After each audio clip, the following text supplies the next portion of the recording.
Ang upuang ito ay nakalaan para sa iyo, Padre Damaso. Kayo talaga yan, Padre Sibila. Higit kayong nakakatanda, mataas ang inyong katungkulan at kapangyarihan.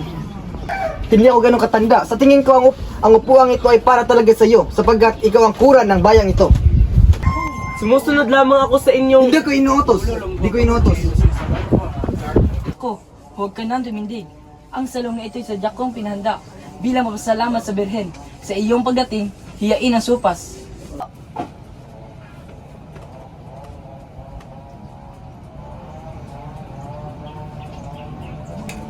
Oy, dalhin mo yan dito. Pronto.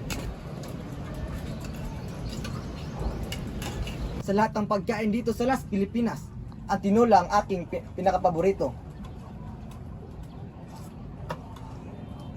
Muy sobraso. Senyor Ibarra, 7 taon pala tayo nag-aral sa Europa.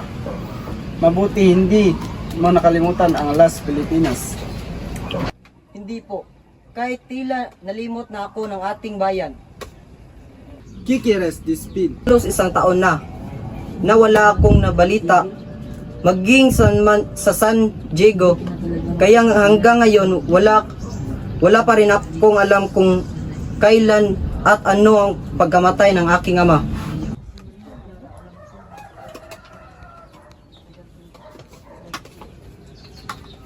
Don Ibarra, nasan ba kayo sa Europa? Tila hindi yata kayo nakatanggap ng mga telegrama.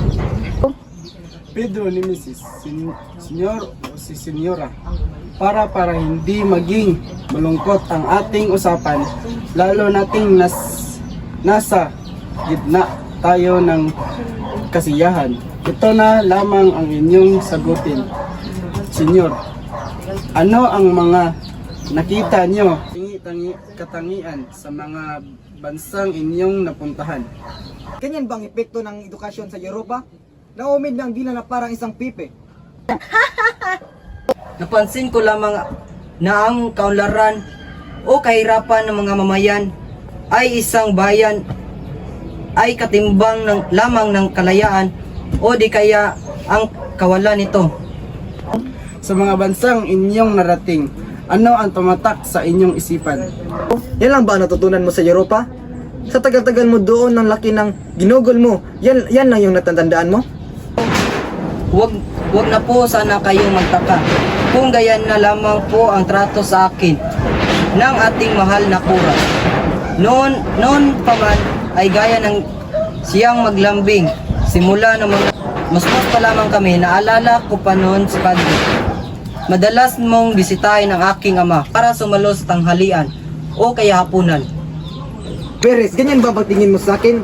Anong ibig mong sabihin? Masiba ako sa pagkain?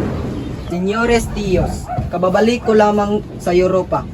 Kaya pag umanhin ninyo, ngunit kailangan ko na magpaalam sa inyo.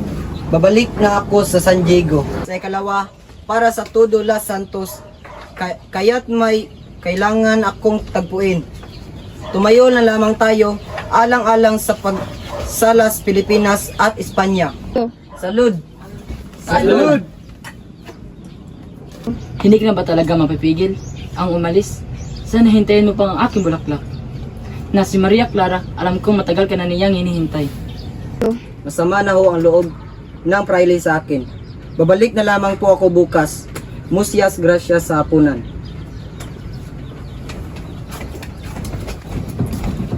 Niyo ba ang pinakitang ugali ng binatang iyon?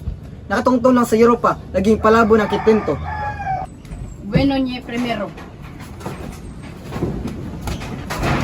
Bigla yatang nawala ang tenyente. Kung sa bagay, hindi naman kawalan sa ganto na pagtitipon ang ganyang klase ng tao. Hindi po ba, Padre Damaso?